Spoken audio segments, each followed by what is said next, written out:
Hi guys, welcome back to my channel. Today I wanted to film Maddie's birth story. I was supposed to film it last week, but I kind of had to keep the aquarium thing under wraps, so I felt bad because I know a lot of you guys wanted to see this video, so here we are. You that don't know, we do have a little over 13-month-old little girl, Madeline May. She was born December 28th, 2017. And I wasn't on YouTube at the time, so we didn't get to follow along with that those pregnancy updates or her birth or anything like that. So I figured that I would fill y'all in on those first-time moms out there that, you know, don't know what to expect, because I know that when I was pregnant with Maddie, I watched a lot of birth stories, birth vlogs, pregnancy updates, because you just don't know what to expect, and every pregnancy is so different. So figured I could share my experience and hopefully it helps somebody out. So we were not trying to get pregnant. We found out with her the Friday before Mother's Day of 2017,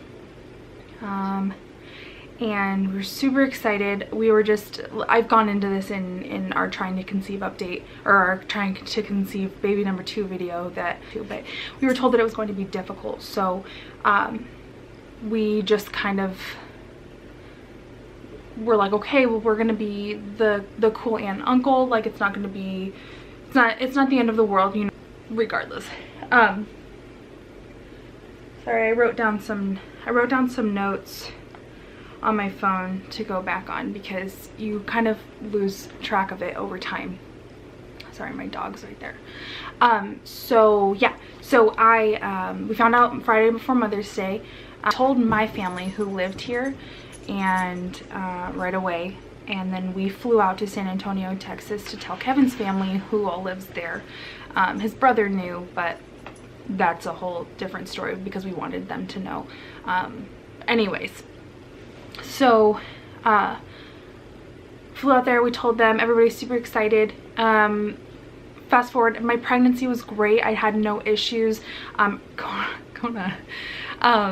struggled a little bit with nausea and fatigue really bad in my first trimester with her, and then my second trimester was great. I felt great. They call it the golden trimester, and it really was that for me up until 26 weeks. We were at the state fair, and we were walking around, and it was, I mean, the state fair here doesn't come until October, so it wasn't super hot, but it also wasn't like cool down or anything like that. So I'd gotten a fresh pineapple smoothie type thing, and I think that, combined with being dehydrated and walking around all day in the heat, caused me to go into preterm labor that night. And I had been having lots of Braxton Hicks contractions, and it was nothing too crazy,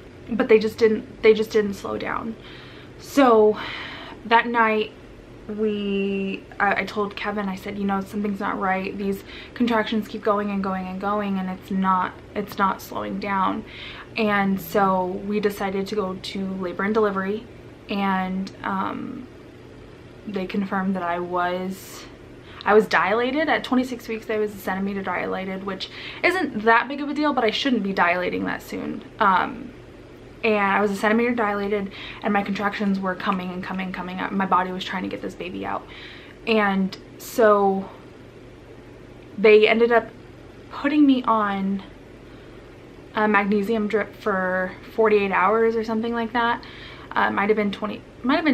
No, I think it was 48 hours. I think I was on it for 48 hours. So I was in the hospital for about a week because my body was just not responding well, and finally it did. Everything stopped. I stayed at 1 centimeter dilated from 26 weeks all the way up until I had her. So they didn't check me again up until the day that I had her, so that was interesting. But everything looked really good after I went home. I had no issues. My doctor actually sent me home with terbutaline, which was basically just for me to have on hand if I ended up having those contractions again, and if it was for 5 minutes or every 5 minutes, a minute long for an hour. So we were just kind of like, okay, if I have those, then I just need to take this medication and it's gonna stop it. So I had those on me, and I only had to take them, I think, a total of twice. And one of those times was when we went back out to San Antonio in November to visit Kevin's family. So I was due with Maddie January 20th, and sorry, I've got the baby monitor. She's taking a nap right now. That's the only reason I'm able to film this video. So yeah, so we were out in San Antonio 30 weeks, and I started having the issues. We really thought that we were gonna have her at 30 weeks in San Antonio, which was completely terrifying.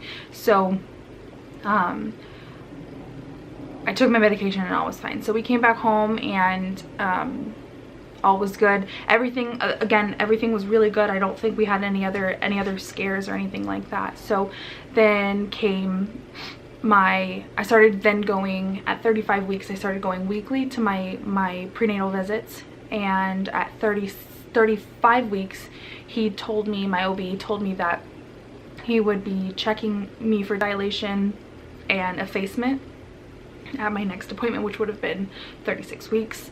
So Kevin and I went in for that 36-week appointment, and he wasn't going to actually check me, but he decided to anyways because of the preterm labor history, and was a little bit nervous for that, because he told me that at the 36-week mark that I could stopping labor. I could stop taking the medications from keeping me going into labor. So basically at 36 weeks, if she came, she came. So at that appointment, I was 36 weeks and 3 days maybe. Yeah, I think about 36 weeks and 3 days. And he checked me and he said, wow, you're already at 3 centimeters. And I said, yeah, you know, I've been having some contractions on and off, but nothing consistent, nothing, you know, to alarm me, to make me come in or anything like that. And he was like, good, you know, that means that it's doing what we need it to do, and that it's progressing you. And he said, well, I don't think you'll make it another week, so I'll be surprised if I see you at your appointment next week, but let's make an appointment for next week, and then we'll continue checking you and we'll go from there. And we're like, okay, cool. So we left, and I don't work until 11:30, or at least I didn't at the time. I worked the later shift, so I didn't have to go to work until 11:30, and my appointment was at 8:30 that morning. And we went in for our appointment, all was good. 8:30, we left at like 8:45. It was nothing crazy. So, but then I was like, you know, I'm hungry, let's go get something to eat before you take me to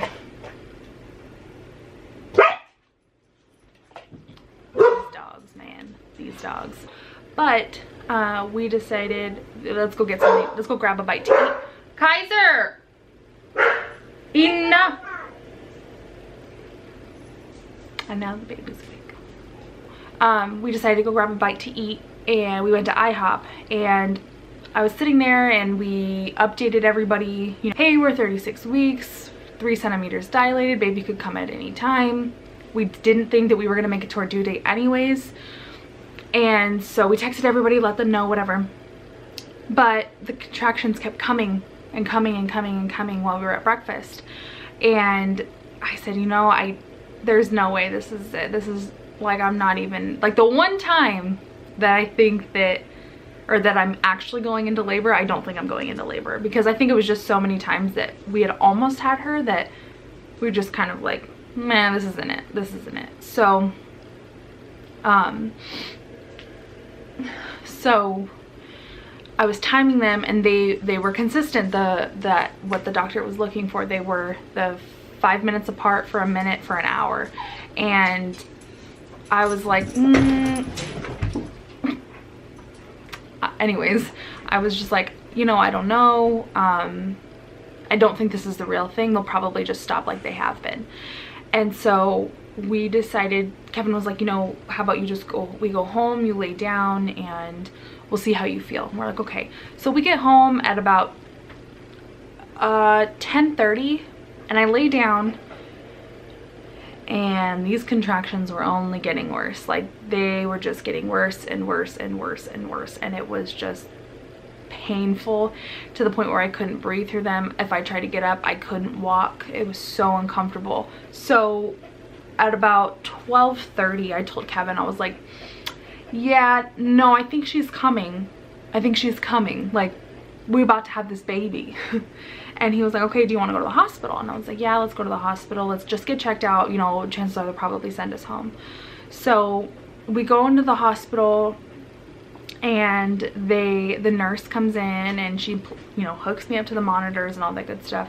And she tells me, she was like, okay, I'm going to check you. So she checks me, and she's like, wow, you're, you know, like a 4.5. And I was like, my appointment was only a couple of hours ago, so okay, my doctor was right. So she's like, let me call your doctor and we'll see what he says, what, you know, what he wants to do. And we're like, okay. So we're sitting there waiting, and the nurse comes in all dramatic and like pushes the curtain to the side, and she's like, guess what? And we're like, what? And she's like, you're not leaving here without a baby. And Kevin and I are just like, is this real life? Like, I don't know, like when you're pregnant, you just don't, I don't know, it feels like forever before you get to hold this baby and get to meet them, and it almost feels like it's never going to happen, just because it just takes so long, but it goes by so fast at the same time. So it was very surreal. So we're like, okay. So they move us from triage to our labor and delivery room, and they're like, okay, we'll go ahead and walk, and your doctor will come and visit you and kind of give us a game plan in a few hours. And I was like, okay, cool.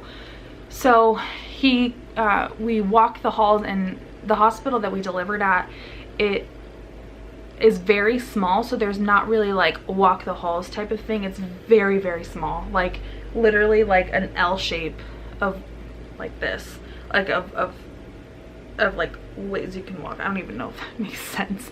But yeah, super small. So we did laps, not even laps, but we were just walking around, and finally I was just like, I'm done with walking this is ridiculous. I need a ball. So they got me a ball, and I sat on the ball and whatever. We kind of called family and told everybody, hey, you know, we're gonna have a baby and whatever. We initially got there, we got there at like 1:30, and they told me my doctor would make his rounds to me at about 5. No, I'm sorry. He came at about 3 and said, hey, you know, things are progressing really well. He says, you know, what's your game plan? And my only, like, I didn't go in with a birth plan. I didn't go in with anything, because I know, and most realistic thinking people know that things can change like that when, you know, you give labor, when you give birth. So the only thing that I knew going into this was that I wanted drugs. I wanted an epidural. I didn't want to feel anything. Like, I didn't want anything to do with that. And so he told me, when my doctor came in to visit me at 3 p.m, he said, okay, I'll be back at 5 if you want to request your epidural somewhat soon, if you're feeling up to it, and we'll get that taken care of. We'll break your water and go from there. And so I was like, okay.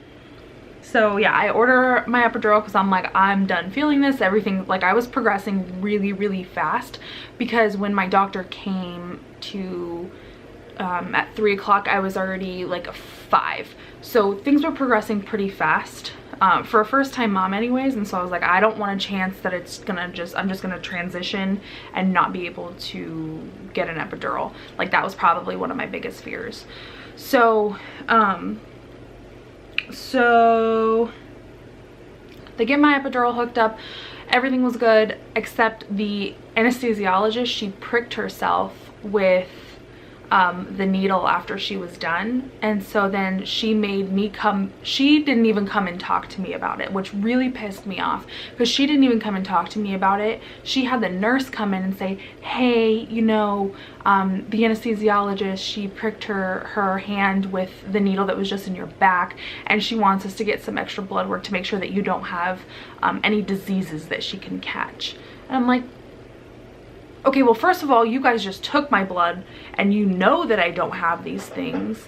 You guys have all my history on file, but yet you want me to do it again. And she doesn't even have the balls to come in and talk to me about it. Like obviously I'm gonna let you take my blood because it's gonna give her peace of mind. Like, that's scary. That's so scary. I can't even imagine. But like, I don't know, I was just pissed off that the way that it was handled.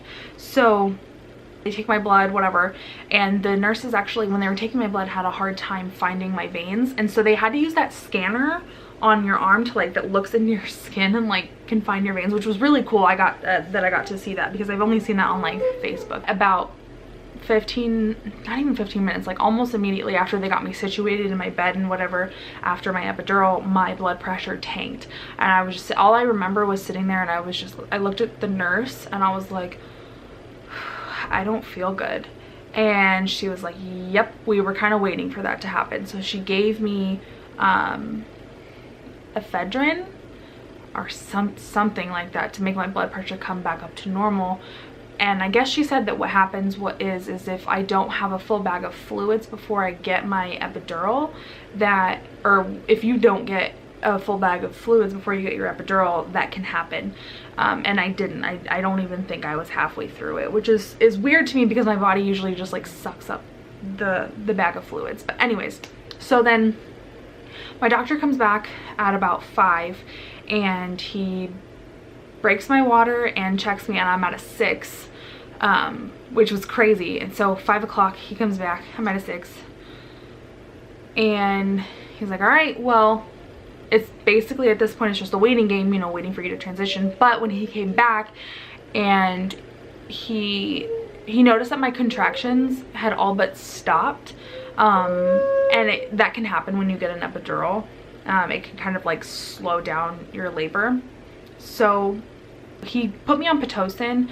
I don't know the dosage of it, like how it goes, but I know it was on a 1, and the highest you can get is 20. So the 1 was just enough that my body needed to pick everything back up and keep doing its thing. So it just needed a little bit of help, but nothing crazy. And so so we did that. So then we're just kind of hanging out, whatever. I don't feel anything. You feel the pressure of the contractions, whatever. About 7:30 though, I felt like I was sitting on like a bowling ball. It was so uncomfortable. And I called the nurses in and I was just like, what's going on? Because I'm very uncomfortable, and I knew that I was gonna feel like pressure. It's kind of like, the way that I explained it to Kevin was like your legs go to the dentist. So like when they numb your mouth, like you can still feel the pressure of everything, but you can't feel the pain, if that makes any sense. So so we took care of that, but I felt like I was sitting on a bowling ball. But then I could feel like I was having super painful contractions, and I wasn't feeling it in my belly, but I was feeling it like in my butt, like TMI, but I was feeling it in my butt. And I asked the nurse to come back because at this point I'm just like, I'm like barely breathing through these contractions. Like I can't hold a conversation. Like it was very painful to have had the epidural and still not and still be in pain, which was definitely a different experience. The nurse comes back in, and that was about 8. She comes back in and she checks me again, and I had gone from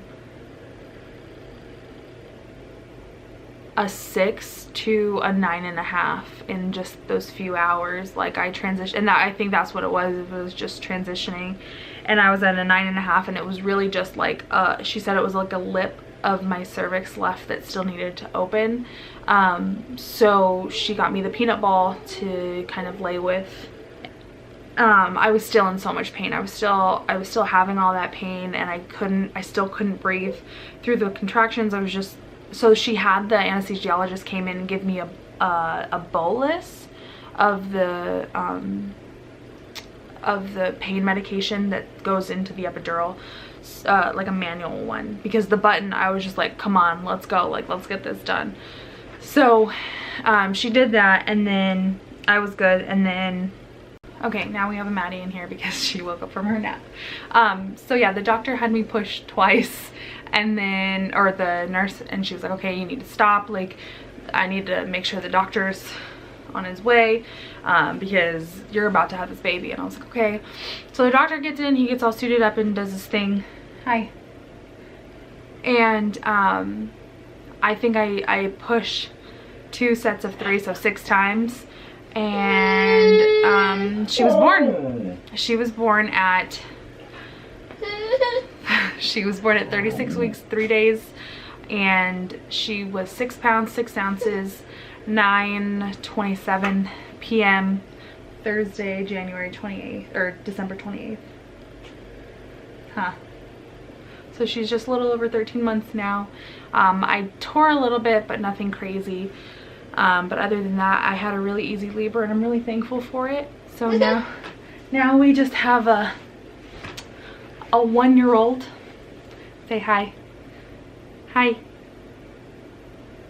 You say hi. She just woke up from her nap, so she's still in her PJs. But yeah, so I'm pretty sure this video was kind of all over the place, but I really wanted to get this stuff out for you because I know so many of you wanted to hear her story. But yeah, so that was Maddie's birth story. We hope you guys enjoyed it, and we hope that you give this video a thumbs up. Make sure you subscribe and leave a comment down below. Stay tuned for our next video. Say bye. Bye. No, we don't want to say bye. Say bye. Bye. Shouldn't have happened. Bye guys.